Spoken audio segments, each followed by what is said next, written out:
Gearlek C2 Pro. Nabili ko kay Shopee. Alright.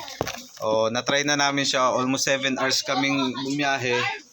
As in, konti lang yung nabawas sa battery niya. So, ang kunat. So, paano i-function to?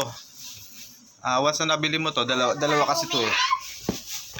Dalawa yung binili ko para ano. Pang ano lang siya, rider to back ride. So, hindi siya applicable for ano, intercom sa long. Yung maramihan.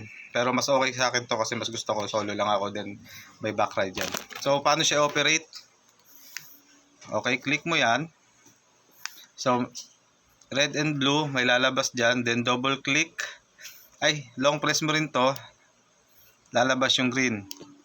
So ganun din ang gagawin mo dun sa isang intercom mo, nag-automatic connect na sila. Ayan, then i-off ko muna.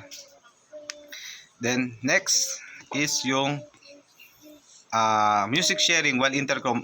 Sobrang ganda, promise. 7 hours kami nag-music habang nag-uusap kami ng anak ko. Okay, pak na pak. Then once na mag-music sharing naman is double click. Dalawa sa plus button ng sounds. Yun, mag-intercom na yun.